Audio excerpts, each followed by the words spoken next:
तक rank push करने के लिए हमें इन टोटल 22 रैंक टियर को पार करना पड़ता है। एंड हर एक रैंक टियर के अंदर जो स्टार सिस्टम रहता है उसको अगर काउंट करें तो हमें इन टोटल 137 स्टार प्लस करना होता है। एंड इससे हमारा सिर्फ मास्टर रैंक अचीव होता है, ग्रैंड मास्टर के लिए हमें इससे भी फर्दर रैंक पुशिंग करना होता है। लेकिन क्या हम लोग ये सारा रैंक पुशिंग एक नए बनाए हुए लेवल 1 के आईडी में कंप्लीट कर सकते हैं, वो भी सिर्फ 24 घंटे के अंदर? यही चेकआउट करने के लिए 1 तारीख को हमारे गेम में जैसे रैंक का नया सीजन आता है मैं आ जाता हूँ रैंक पुशिंग करने। बट अभी के टाइम पे इंडिया सर्वर में जिस हिसाब से कुछ लोग हैक बच के अपना और अपने घर वालों का पेट चला रहे हैं, इंडिया सर्वर में ये चैलेंज को कंप्लीट करने एकदम इम्पॉसिबल था। इसीलिए बस इस सीजन के लिए मैं रैंक पुशिंग करने आ जाता हूँ ताइवान सर्वर में, जहाँ पे सारे रियल प्लेयर है जो कि अपने गेम प्ले के दम पे ग्रैंड मास्टर के लिए पुश करते हैं। अभी ये चैलेंज मेरे लिए ऑलरेडी बहुत ज्यादा हार्ड था क्योंकि मुझे 24 घंटे के अंदर 140 के आसपास स्टार प्लस करना था। बट ये चैलेंज को मैं और भी हार्ड करता हूँ ये डिसाइड करके कि मैं ब्रोंज से हीरोइक तक बस पिस्तौल का यूज करके रैंक पुश करूंगा। एंड हीरोइक लगने के बाद मैं सारे के सारे गन्स को यूज कर सकता हूँ, जिससे क्या होगा, गोल्ड प्लेटिनम में जो नूब बंदे आते हैं उनको मारने के लिए भी मुझे स्ट्रगल करना पड़ेगा। तो मेरा यहाँ पे रैंक पुश शुरू होता है ब्रोंज रैंक पे, बट ऑब्वियसली इस रैंक पे ज्यादा अच्छे बंदे आते नहीं है, इसलिए मैं जल्दी जल्दी रश करके बंदों को फिनिश करना शुरू करता हूँ। बिकॉज ऑब्वियसली अगर मुझे 24 घंटे के अंदर ग्रैंड मास्टर पुश करना है तो ये स्टार्टिंग के मैचेस मुझे जल्दी फिनिश करने पड़ेंगे,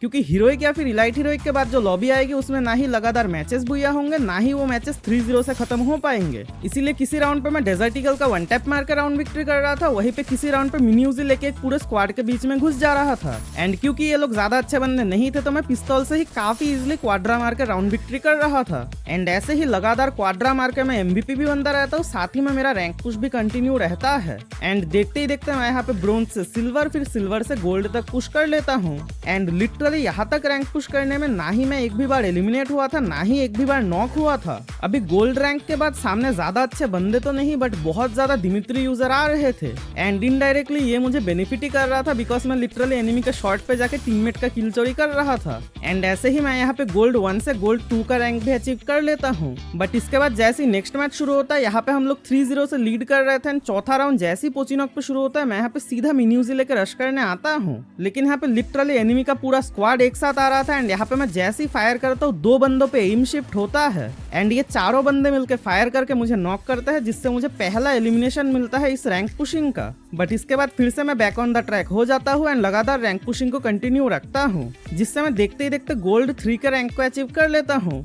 लेकिन इसके बाद फाइनली सामने अच्छे बंदे भी आ रहे थे एंड उनके पास काफी अच्छे गन स्किन भी थे।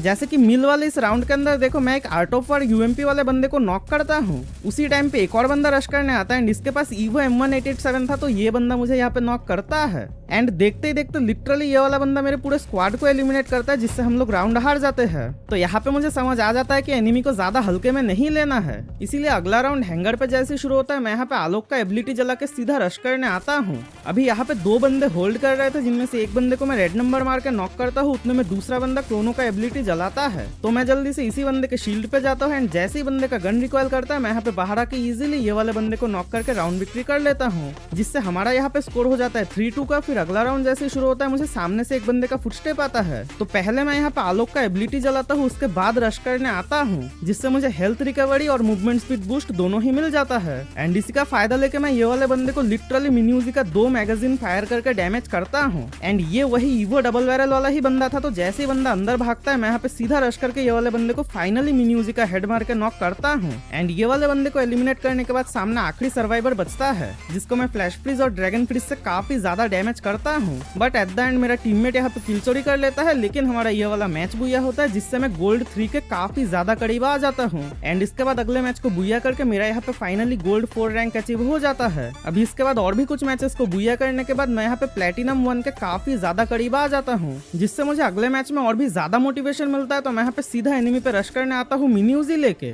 एंड एक बंदे को नॉक करते यहाँ पे दूसरा बंदा सामने दिखता है, इसको भी मैं यहाँ पे हेडशॉट मार के नॉक करता हूँ। फिर तीसरा बंदा सामने आता है, इसको भी मैं हेडशॉट से नॉक करता हूँ, बट बंदा जाते जाते दिमित्री का एबिलिटी लगा लेता है, तो मैं जल्दी से ये वाले बंदे का किल कंफर्म करता हूँ। फिर आखिरी बंदा मेरे टीममेट के साथ फाइट कर रहा था, जिसको फिनिश करके मैं यहाँ पे क्वाड्रा किल कंप्लीट कर लेता हूँ। एंड ऐसे ही बंदों को फिनिश करते करते मैं यहाँ पे काफी इजीली प्लेटिनम 1 के रैंक को अचीव कर लेता हूँ। लेकिन अभी मुझे फाइट निकालने में थोड़ा सा प्रॉब्लम हो रहा था, बिकॉज सामने काफी अच्छे बंदे आ रहे थे, साथ ही में मैप